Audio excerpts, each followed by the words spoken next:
Starting a new job is, well, it's a mix of exciting and, let's be honest, kind of terrifying, right? It feels like everyone else got a secret manual on how to talk and you're just left trying to figure it out. What if you say the wrong thing? Well, that's exactly why we're here. We're going to crack the code of corporate English and give you the exact phrases you need to sound confident and professional from day one. Ready? Let's jump right in.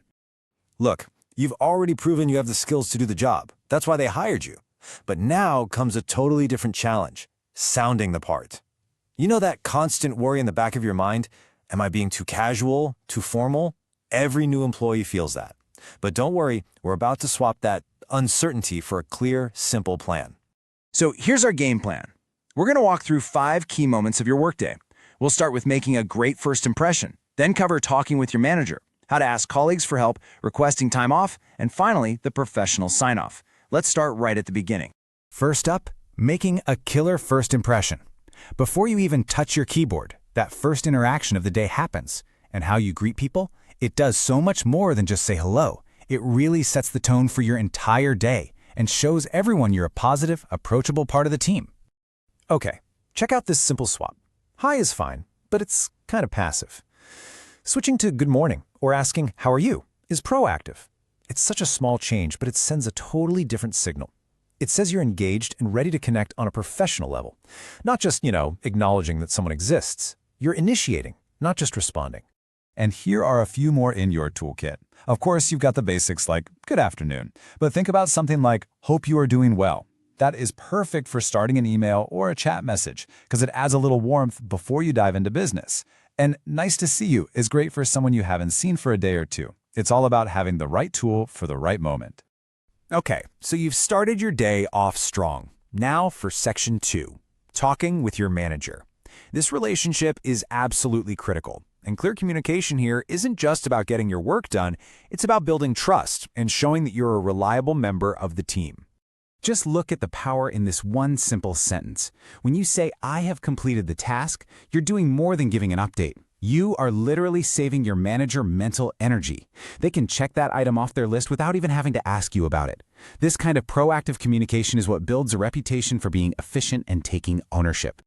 Now this phrase, this is all about managing expectations. When your manager pops over and asks what you're up to, a simple, I am working on the report, is the perfect, concise answer. It immediately lets them know you're focused on the right priorities, and you don't have to get sidetracked with a long status meeting. Listen, this might be the most important phrase in this whole section. So many new hires think asking for help is a sign of weakness. No way. It's the exact opposite. Saying, I need some clarification shows you respect everyone's time enough to get it right the first time. It's a statement about quality control, and trust me, managers always appreciate that.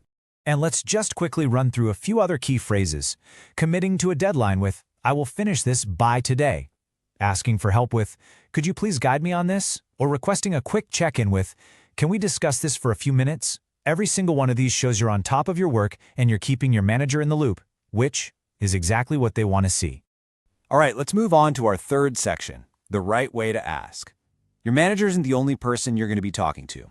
A lot of the time, your success really depends on your teammates. Knowing how to ask them for help politely is the secret to building strong working relationships and being seen as a real team player. This slide just shows you the huge difference a couple of small words can make. Help me with this? That's a command. But could you please help me? That's a question. It respects your colleagues' time and acknowledges that, hey, they have their own work to do. This simple shift from demanding to requesting is absolutely fundamental to good teamwork. Here are a few other ways you can frame a request. And notice how a phrase like, I would appreciate your help, actually builds the thank you right into the question itself. It's a little psychological trick that just makes people more willing to help you out. See? It's not just about being polite, it's about being effective. Okay, let's talk about something that can feel a little tricky, requesting time off. Whether you're feeling sick or you have a personal emergency, you want to handle it professionally. The goal here is to get the time you need while showing your manager that you're still responsible and thinking about the team. This 4-step process is pretty much foolproof.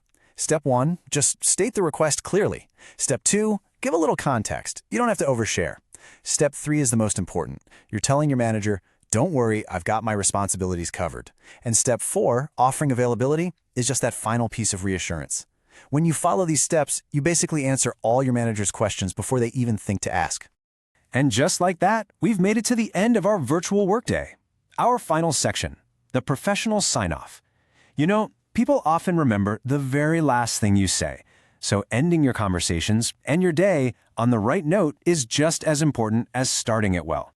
So these are your go-to closing lines. Thank you for your time is a classic for a reason. It shows respect.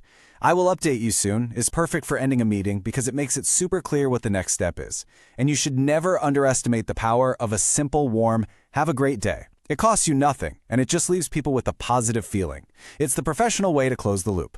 So, after all of this, what's the most important thing to remember? It's that these phrases aren't some script you have to memorize perfectly. Think of them more like training wheels. The more you use them, the more you'll start to develop your own natural professional style.